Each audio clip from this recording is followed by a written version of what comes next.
Okay, everybody, here we are. Another podcast, Black Hole Podcast in the car. Okay, so just quickly, let's just remember that the purpose of this podcast is to create inspiration and prompt conversations with your family, your friends, your peers, your community. So these things that we talk about on our podcast are purely our thoughts. It's called the black hole because we never really know where it's going to go.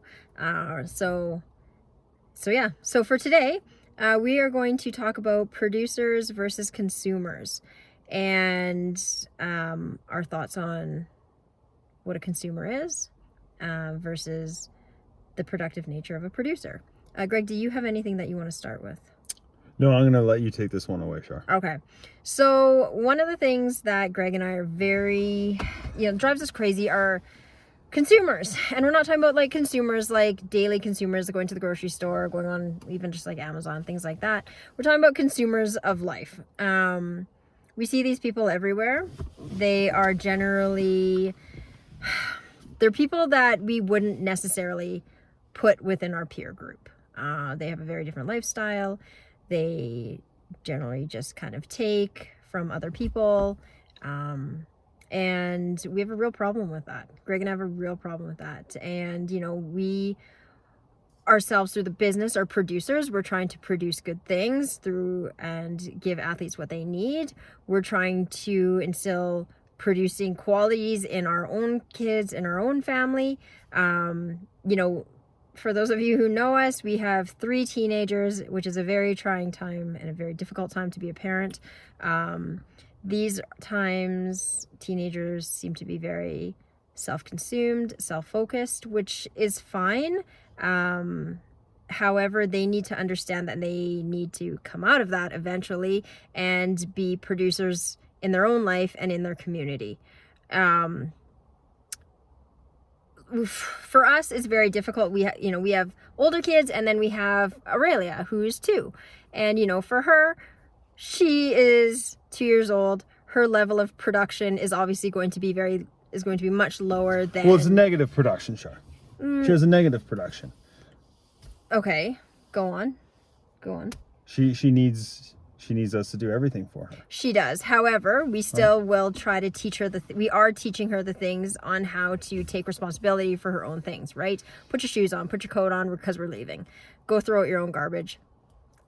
Put your plate in the dishwasher, that kind of thing. Very simple tasks, right? As she gets older, we add on those tasks and responsibilities, age appropriate. And those are things that we have to, even as adults, teenagers as adults, we have to keep doing. We have to keep challenging ourselves to take personal responsibility and to produce, because sometimes it's very easy to do the opposite. It's very easy to just try and put the fault on somebody else.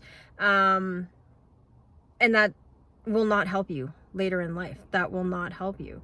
It is all of the good things, all of the bad things that happen to you.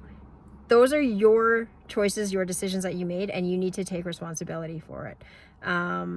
If you accomplish something really great, that's a huge celebration. It's a huge accomplishment for yourself because you are the one that did that. On the flip side of that, sometimes things don't always work out. We make mistakes, and sometimes we have failures. You have to take responsibility for that as well. And you will hopefully learn something from that and apply it the next time so that you don't make that same failure or mistake again. Greg?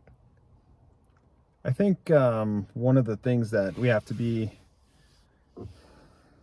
aware of is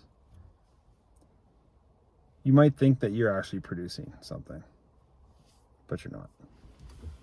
What result have you actually produced, right? So you say, well, I'm a producer. I'm not Greg Shar. I'm not wasting my time on Instagram, for example. But what result did you get? Or did you have an idea of what even you're trying to get after? Well, let's go past that. Let's assume that someone's like, yeah, I'm not wasting my time, and I do, try and focus on what I'm doing. But the next stage of that is like, what result did you actually achieve? Because to me, a producer is someone that actually achieves a result. Like, for example, when I was in China, I worked hard. I learned Mandarin.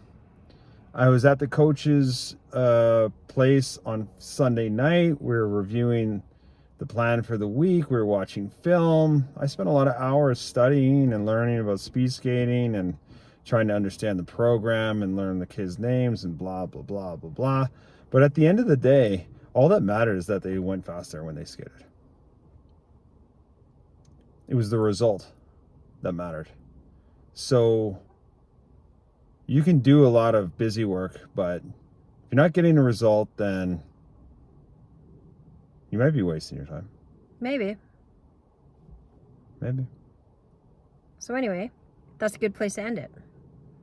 Just ask yourself that. What is your result? Mm-hmm. We'll see you guys next time.